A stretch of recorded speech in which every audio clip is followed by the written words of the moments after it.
So today's seminar is going to be a little bit different conceptually from what I normally teach you guys. Normally I'm showing a very position-focused seminar. So it's, hey, we're going to work on side control or leg locks or, a very specific thing. Today we're going to focus on what I think a blue belt should know when they get their blue belts. So hey, here's kind of my expectations. Here's what I think conceptually I should be able to do with you. Technique-wise, you should be able to do, and kind of we're going to overview kind of my views on what a blue belt is, because I think every association has a little bit of a different feel of, hey, here's what a blue belt is and isn't. So for me, I wrote some notes down just to remind myself, but whenever I'm promoting someone, I look at the 4 stripes in kind of 4 tiers. So one, I think general move knowledge is kind of one of the stripes. So I think, hey, as a blue belt, you should have a base level knowledge of, X, Y, Z moves, and I have a list of stuff you can learn, right? I think 2, the ability to show someone that knowledge. So if I hand you a blue belt, I think I should be able to hand you a white belt, and you show them what the guard means. What is half guard? What is an arm bar? I don't think your technique should be perfect. I don't think you should know every minute, tiny detail, but at a blue belt level, I think you should be able to explain what an arm bar is. I think the ability to compete.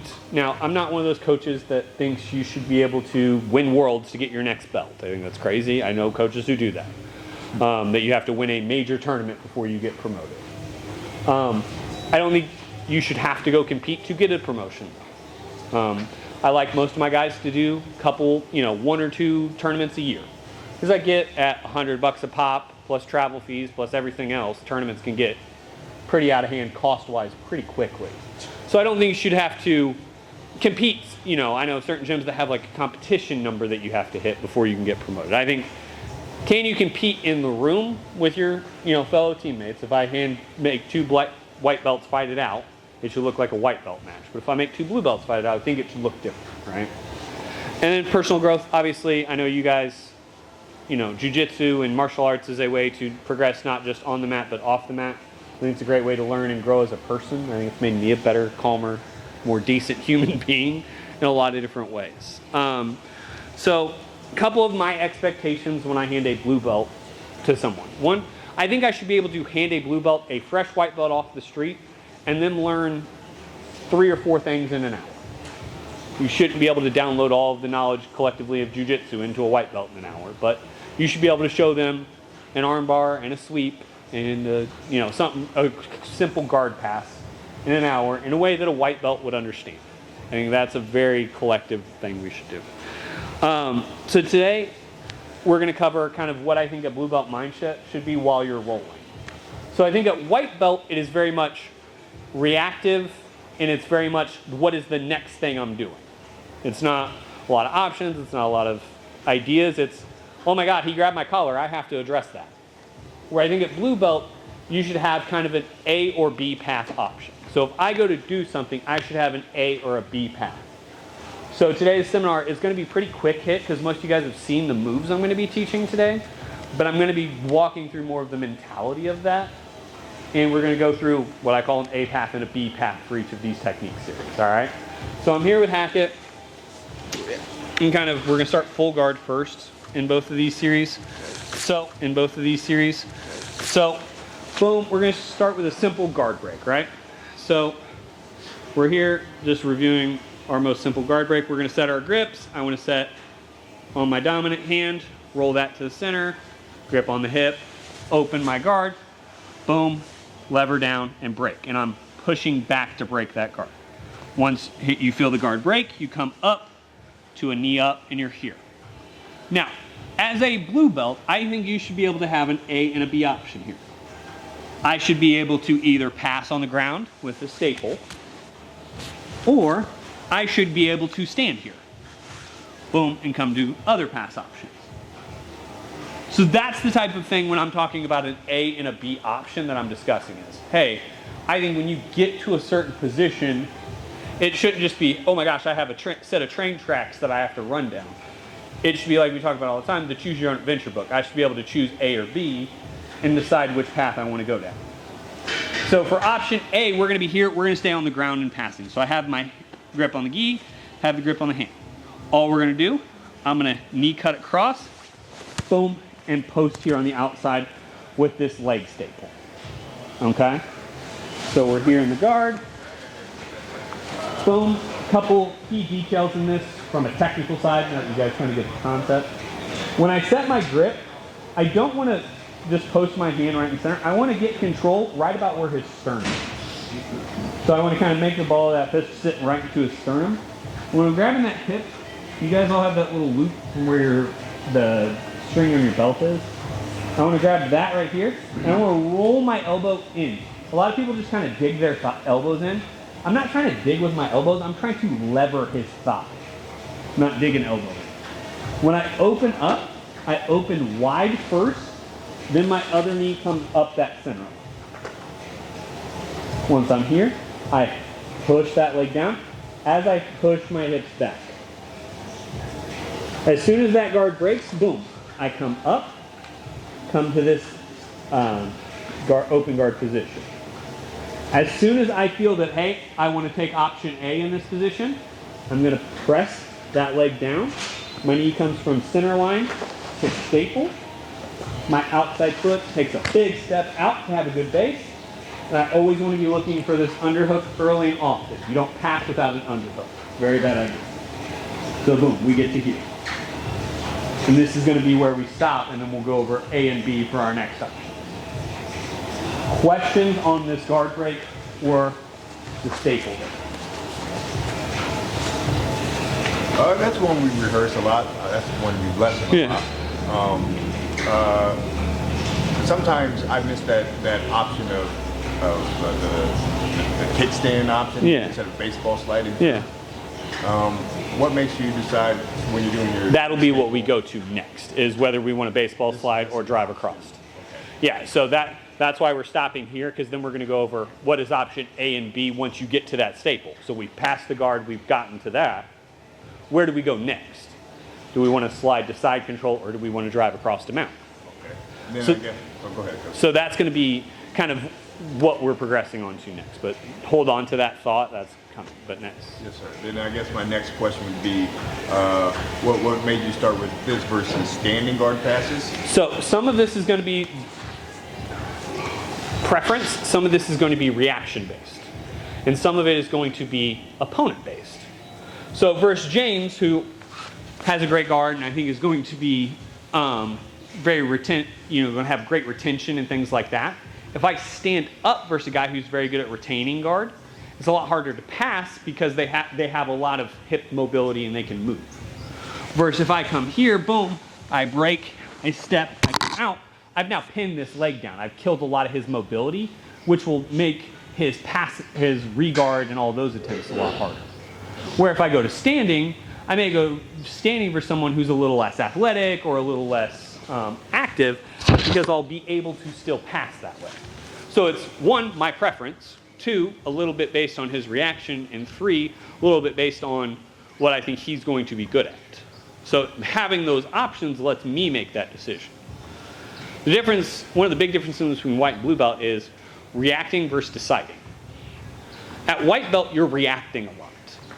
I'm reacting to what's happening to me. It's, hey, he does X, I do Y. Where at blue belt, it's a lot of, I do X so that I can do Y or Z. Does that make sense, conceptually? Like I said, we'll expand upon this as we go. So you guys will be able to see some of that. But other questions? Can you see the key details one more time, sir? One more time. So we're here. Like I said, making sure we get our top hand grip. I want to make sure I have that on the sternum. Bottom hand, we're rolling that elbow to have a good lever. We have good hip control. Because if I just kind of drop my elbow here, and let's say I grab right here, and James wants to move his hips here, he has great hip mobility. But if I roll that here, I now have a lot of control of this hip right here. That then allows me to go wide and then center line. If you go center line, then wide, you have that moment where you have your knees together and you're really easy to tip over. So you want to go wide first, then center line. Pushing those hips back, driving that knee up. Now, let's just say for reaction reasons, James opens his hips up and tries to shift this way. Great, that's going to be why I shift this way. Versus if I had shifted here and he opened and tried to square up and put his feet on my hips, boom, that may make me want to stand up. So it's equal parts. I'm deciding what path I want to walk down while reacting to some of the options he's giving. Does that make sense? Got least resistance. Yeah. All right, 1, 2, 3. Like I said, today will be a much more concept-driven practice, more figuring out how to think about moves and things. I'm still going to obviously be showing stuff, but that's going to be more of what today's about because most of you guys have seen this stuff before. So boom, I'm here. I have my guard pass. I set everything up. Boom, I break. I come up. Boom, I staple. Now, once again, I'm not so much reacting to what he's doing. I want to decide where do I want to go. When I get here, I have an A and a B option again. Option A, I keep my underhook. I baseball slide through, come into side control. Option B, I'm here. I don't like that option for whatever reason. I don't want to go side control. Boom, I press over, staple across, and come to combat mount 3/4 V. Both are good options, both have their place. For me, I generally am going to like to pass to that side, and that's what we're going to do here on the option A portion. So I'm here, I want to dig for this underhook. I like to keep it high here. Boom. Post to the head, kind of chin, forehead to chin here. When we're there, I like to grab behind the elbow just as I don't like to set a ton of gi grips unless they're absolutely necessary. You can, a lot of people will show kind of sliding with this big cuff grip. Sliding through. That's more of a preference for right versus wrong. I just don't think the wrist grip is great no-gi. So we're here. We get to that same staple position. Like I said, I'm not stepping way up here. I'm keeping my weight base so that way if James tries to move or do anything, I have a good solid base to work off of. Once we're here, like I said, head position, elbow up.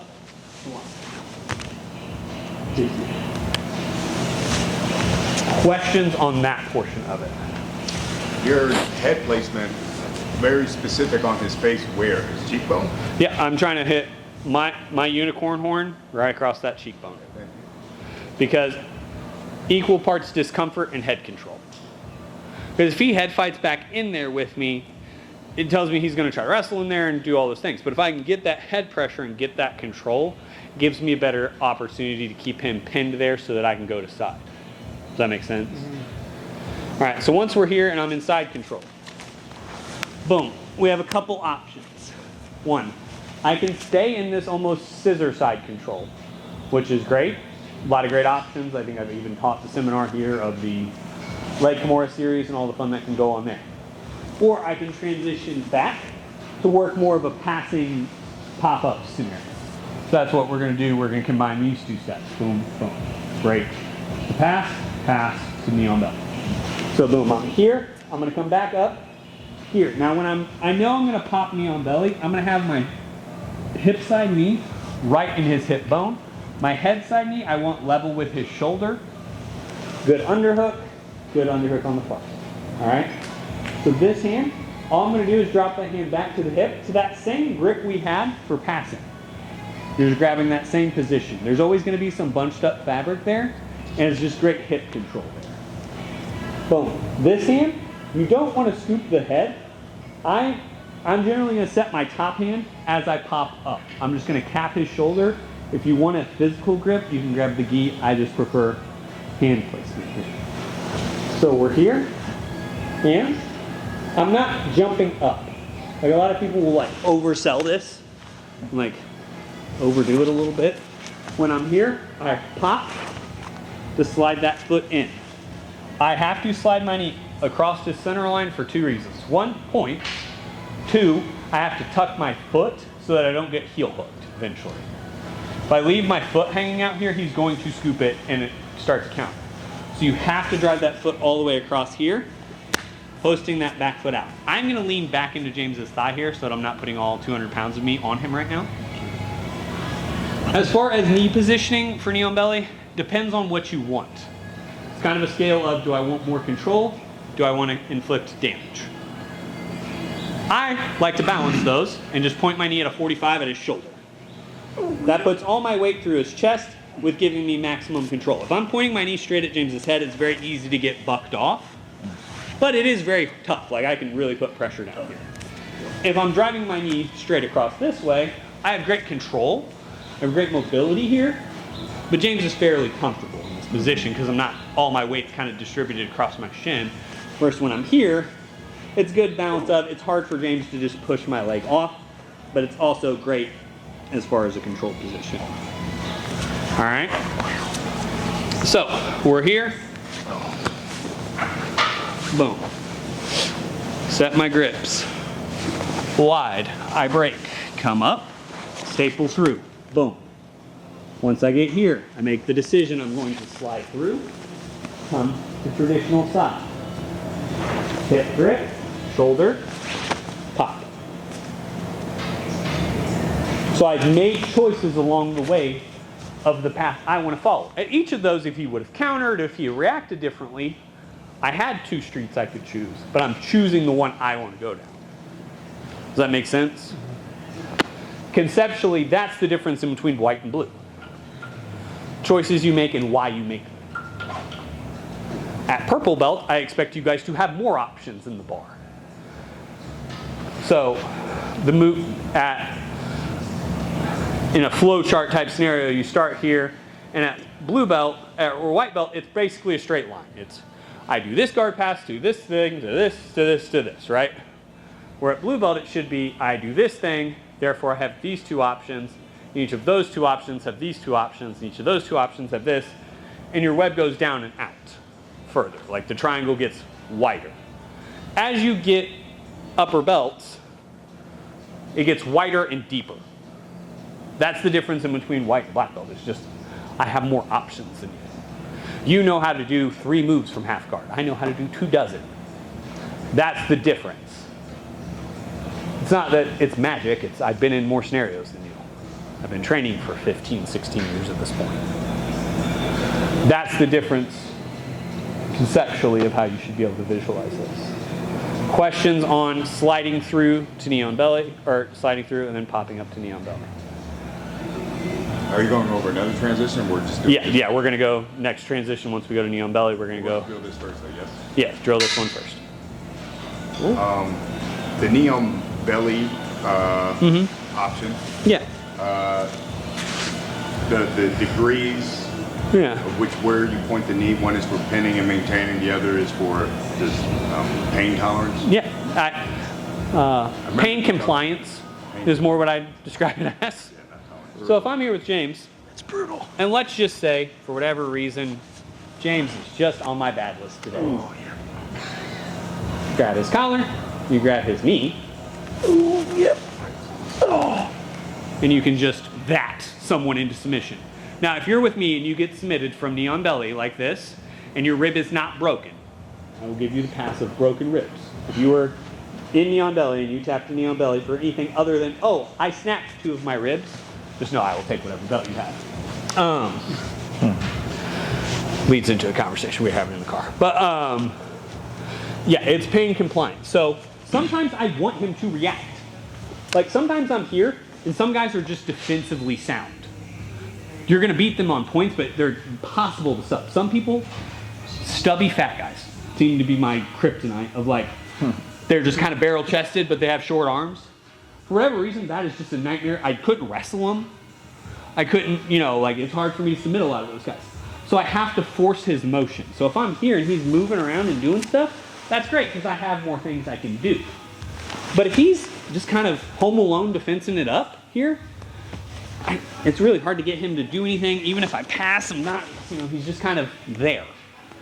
He's not trying to win, he's trying to survive. It's like we just did that quintet competition. They had a blue belt that went up against me that his entire job was to stall. He wasn't trying to do anything, he was trying to waste 8 minutes so that I'd either be really tired or that we'd get the draw and I would be out. So his whole game was like, stay tight, stay here. So I had to do the borderline of physical and dirty. Like, hey, you need to move. You're going to move here because if I start driving my knee through your chest, eventually James has to, yes, thank you for moving that arm. I can make him move, pain compliance. Discomfort, all those things. I can make him uncomfortable enough that he has to move. And that's what I'm looking for there. Does that make sense? Any other questions? And one last clarification, what quadrant do you point your knee for pin and which quadrant? So if I'm pointing straight across his hip line, I'm more just, hey, I want to keep control. The more towards his head I'm going, the more towards just, hey, pain.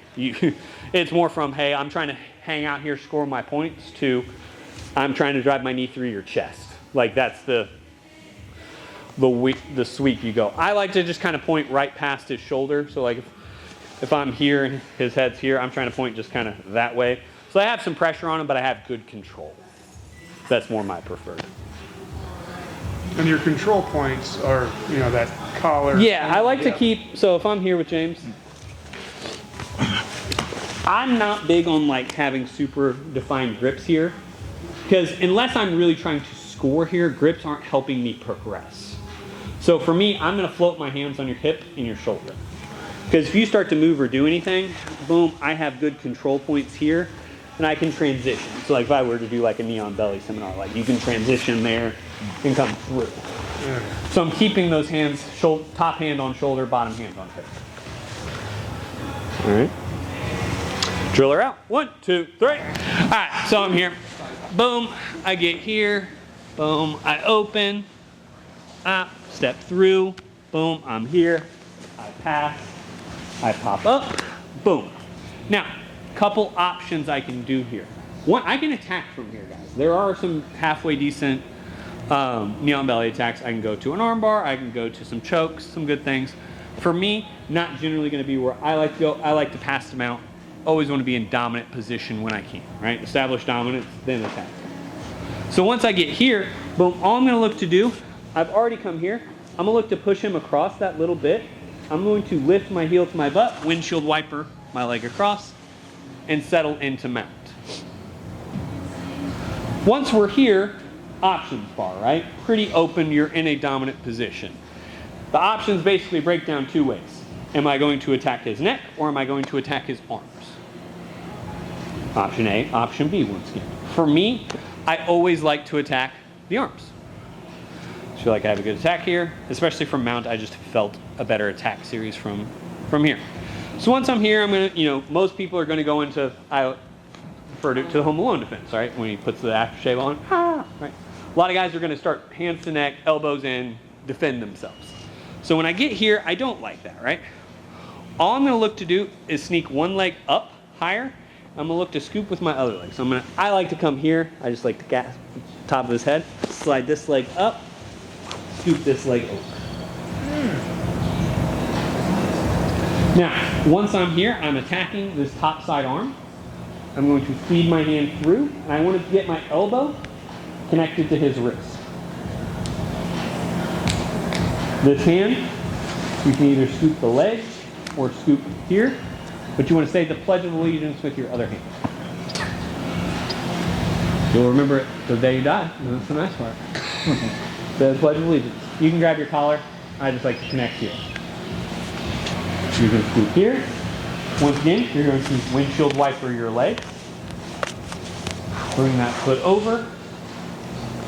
As you fall back, you're attaching the arm to your chest, pinching the knees, finishing an armbar from mount. Like I said, I'm not showing you guys anything super crazy technically today. It's more how do these concepts bleed into each other. Scoot back this way, I'm sorry. So I'm here, boom. I'm going to move him over, boom. As soon as I get here, I establish that mount. Like I said, I'm going to crawl up, scoop this leg under. Once I'm here, connect the elbow, step over, finish the armbar from mount. That is an A path, right? That is path A that you can take on all of these. From a simple guard break, to guard pass, to side control, to knee on belly, to mount, to armbar. That is a path I took, but along the way, I could have diverged at any point. That is an A path. Questions on this? I want you to ask questions because this is something that you're very good at. You have any questions about that? Let me ask a question.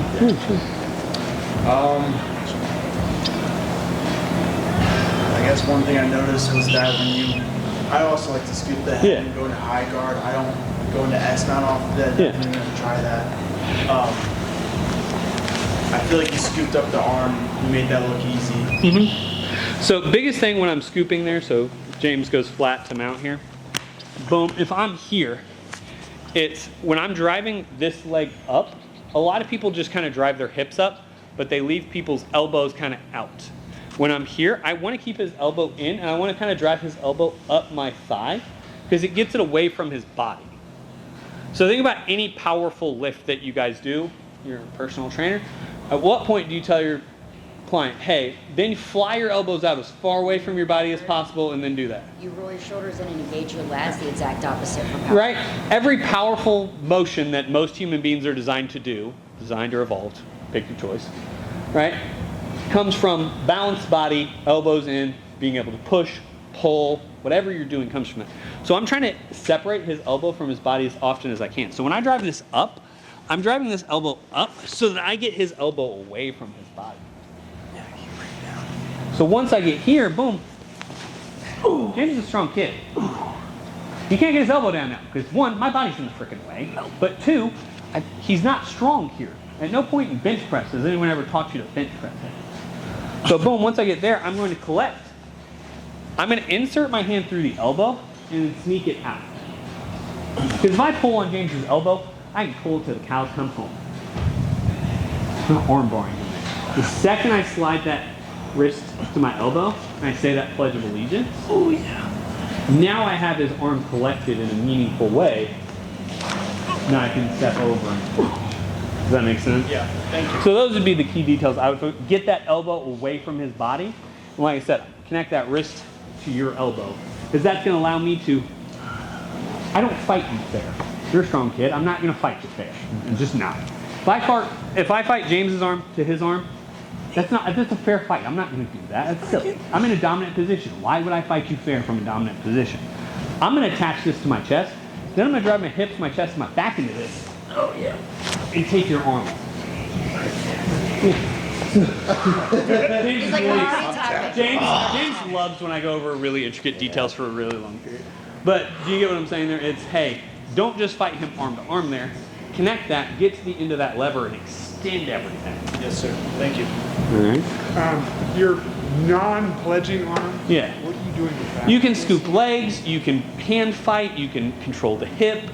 That hand is doing as needed work. It doesn't have a, if you want a particular motion, scoop his leg, keep him from running away. But that's more of a what's right versus what is, Textbook. what's he's there. Present Yeah. yourself. Like, hey, his feet start running away, you have to grab one of them. Scoop a knee. If he kind of sits there and is trying to hand fight with you, use it to hand fight. Address the problem that arises. Okay. All right. 1, 2, 3. Okay. Alrighty. So you guys have seen kind of the A side of this. Now I'm going to show a couple other options off so you see kind of the same thing. I'm moving from position to position, but I have multiple branches I can go down, right? So we're going to do that same guard break. Boom, I break the guard. I come up here. But let's say for whatever reason, I don't like that staple pass initially. That's fine. All we're going to do, my hands are going to switch from grips here to I want to have grips right under your kneecaps. So kind of where that V of your kneecap starts. Top of your leg, bottom leg bone, tibia, fibia, whatever that is. Boom, I get here. I'm going to come up and step to here. Because let's say I just am better off here for whatever reason. That's great. I don't want to get to where I'm leaning way over. I want to kind of stay in that good, almost like wrestling stance. Controlling the legs here. All right. Same thing. I'm going to try to move past. But let's say I have two options here. I can either look to step past and come to like knee on belly, or I can go back to that staple. Once again, I have two options here. So boom, I come up for whatever reason. Boom. I like that staple. So same concept, I had more options here, but you have more ways to get somewhere. Now, let's say right here, we got to this position on the A side. That's great. Let's say I want to react differently. James is a different opponent, he's squirrelier, whatever reason, right? A lot of times I like this option if he clamps down on my ankle. Like a lot of guys will clamp an ankle right here. That's great. instead of trying to baseball slide out and over, all we're going to do now is drive our hip across. So I'm here, almost setting those same type of grips, or this cuff grip here. I'm going to drive this hip across, boom. Here, into that combat mount. All right, so we're going to drill that part of it first. So we're here, boom. I break here, I'm up, boom, step through. Same thing, I shift him over, drive across to that combat mount. Questions on this? Are we controlling that wrist to keep it away from him? Turning this, it's more using him to turn. Because if I don't have any leverage on this side, he'll try to fight me to stay over here. So I'm using that to drive him across. Does that make sense? Yeah. So when I'm here, a lot of guys are grabbing this ankle so they can either try to wrestle up or scoop my legs here. Yeah. So I'm looking for something, whether it's cuff grip, wrist grip, tricep, whatever it is, to push him across, to drive him here. Does that make sense? Once you're in combat mount, are you actively squeezing, driving in and everything? So I like to have a good knee pinch here. I like to sit all my weight onto his hips. Because what I don't want him to do is be able to like sit up into me real heavy. So I want to have active toes here. I'm just using a good knee pinch. So that way, this has 3 options to it, right? I can drive him flat, take mount. I can stay here and look to attack different things, or I can force him to his face and take his back. Once again, the further down the line you get, the wider things can go. I'm in dominant position now, I can use that dominance to continue to attack. Does that make sense? Let's get to here, and then I'll show you guys a couple options here. From the grapevine again, start from the grapevine. Just see it one more time, just from the, So from here, I call it grapevine. oh, yeah. So boom, I'm here, boom.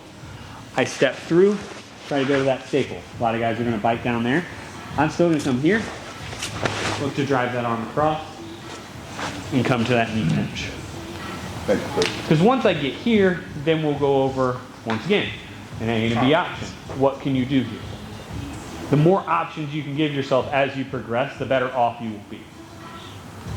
So that's why I like to teach a lot of positional classes. It's like, hey, if you get to this position, here's 4 or 5 things you can do all in one spot. If he reacts this way, do this. If he reacts that way, do that. Or if you like this, do this. That's why I like to teach those type of classes. So this is to show you how those concepts can flow together. All right, drill it out. 1, 2, 3. So boom, to burn through this real quick. Boom, I get here, I break, knee up. Standing, leg, knee cut, boom, I cut across here, right? So obviously when you get here, you've gotten to dominant position, but you have 2 paths that I would say are the more predominant options, right? I can pass them out or I can pass to the back. For me, I like to make that choice with a gift wrap. So I'm here, all I'm gonna get here, I'm gonna reach behind his head, grabbing this wrist. Once I have this gift wrap position, it's basically which direction do I want to go. Obviously earlier we went to mount, today we're gonna go back. So I'm gonna pull him across, slide my other hook in, keep my gift wrap. Now I'm gonna turn him to this side so you guys can see. Once we get here, once again, I have the gift wrap already. So my options, I can attack the arm or I can attack the neck. For me, I'm gonna attack the neck here. Once I'm here, I have the hand that's under the neck already. I scoop behind, reach for my gun to clear my other hand. I will come just Captain America, like I'm holding my shield, grip my hands here and pull. You can come full rear naked choke grip though. That's a choice of which is better for you, especially for you MMA guys. Just going to the gripping the gloves here is going to be the better option. So I'm here, I get to that leg drag, boom, drive across. Once I'm here, I'm going to keep my chest behind his elbow, drive that arm up to connect to his hand. Once I'm here, I'm going to post, pull him up to take his back. Once we're there, sneak the hand, finish the choke. The goal of today is fairly conceptual. It's not so much, hey, this technique or that technique. It's the concept of, I want to get you to where in each position that you're going to, you have an A and a B option, especially as a blue belt. Should be an A and a B option. As you get your purple belt, it should be A, B, C, and maybe even an occasional cool D option. As you get brown and black belts, just I do what I want to and you have to deal with it, right?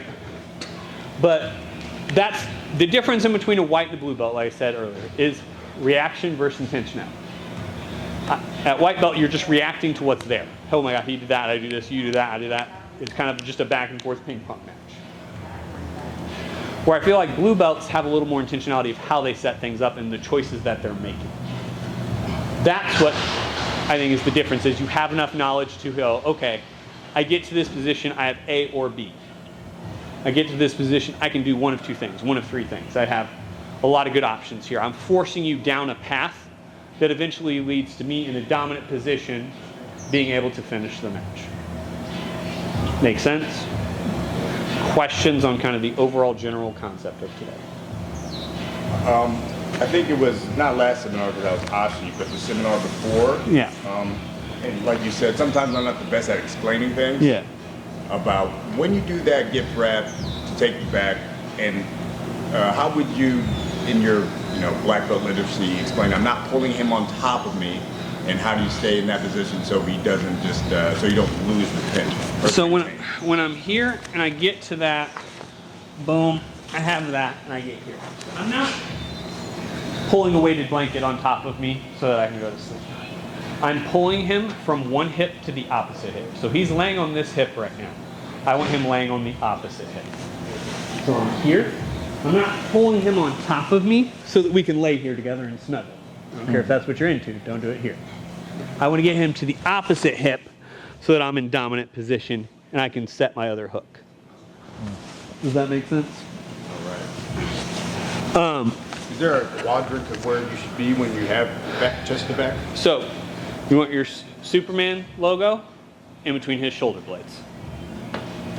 That's the, your chest, your Superman patch on his back patch. Is kind of the easiest way to describe it.